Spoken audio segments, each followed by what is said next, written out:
আল্লাযীনা হুম ফী সালাতিহিম খাশিউন। মুমিনের এক নাম্বার গুণ হলো সে নামাজের ভিতরে হবে বিনয়ী, সে নামাজের ভিতরে হবে নম্র ভদ্র সভ্য, বিনয়ের সাথে সে নামাজ আদায় করবে। তাড়াহুড়া করে সে নামাজ পড়বে না।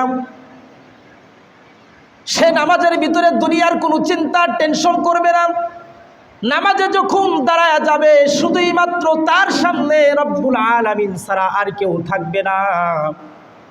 এরকম নামাজ পড়নেওয়ালা, এরকম নামাজ পড়ার গুণ যাদের ভিতরে আছে তাদেরকে বলা হয় মুমিন। তার মানে সে নামাজ পড়বে একাগ্রতার চিত্তে, খুশুখুতুর সাথে, ধ্যান খেয়ালের সাথে। এমন নয় যে নামাজ পড়তেছে সে মসজিদের ভিতরে আছে কিন্তু মনটা সারা দুনিয়ার আনাচে কানাচে দৌড়াদৌড়ি করতেছে। অর্থাৎ যে যে কর্মজীবনের ভিতরে ব্যস্ত, নামাজে দাঁড়াইলে সে সেই কর্ম নিয়ে টেনশন করে, এটাকে নামাজ বলা হয় না। বলে নামাজই হলো ওই ব্যক্তি সফল কাম, সফলতা অর্জন করছে ওই নামাজি যে নামাজের ভিতরে বিনয়। এজন্য হযরতে আলী রাদিয়াল্লাহু তাআলা আনহু, সাহাবা ইকরাম যেভাবে নামাজ পড়ছেন দেখেন। ইতিহাসের কিতাব সাক্ষী, হাদিসের কিতাব সাক্ষী।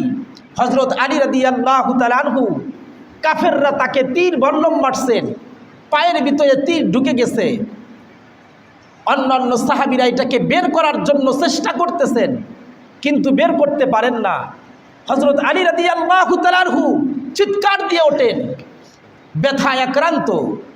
কিন্তু হযরত আলী রাদিয়াল্লাহু তাআলা আনহু যখন নামাজের নিয়ত করে ফেলছেন, নামাজের নিয়তরত অবস্থায় অন্য অন্য সাহাবীরা তার পাট থেকে তীরটাকে বের করে ফেলছেন।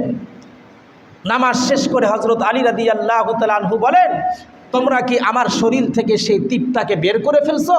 সাহাবীরা বলে, হ্যাঁ, কখন তো বের করে ফেলছি, আপনি কি টের পান নাই? হযরত আলী রাদিয়াল্লাহু তাআলা আনহু বলে, না, আমি তো বুঝতেই পারি নাই। সুবহানাল্লাহ জোরে বলেন। এটা কেমন নামাজ ছিল যে নামাজে যখন দাঁড়াইছে তাদের ধ্যান, তাদের খেয়াল আল্লাহ পাক রব্বুল আলামিনের দিকে এমনভাবে রুজু হয়েছে যে এদিক থেকে শরীরের তীর বের করতেছে, কত ব্যথা, কত যন্ত্রণা, কিন্তু এগুলো তাকে আঘাত করতেছে না, এগুলো সে বুঝতেই পারতেছে না। শুধুই মাত্র তার ধ্যান আর খেয়াল হলো রব্বুল আলামিনের দিকে। সুবহান।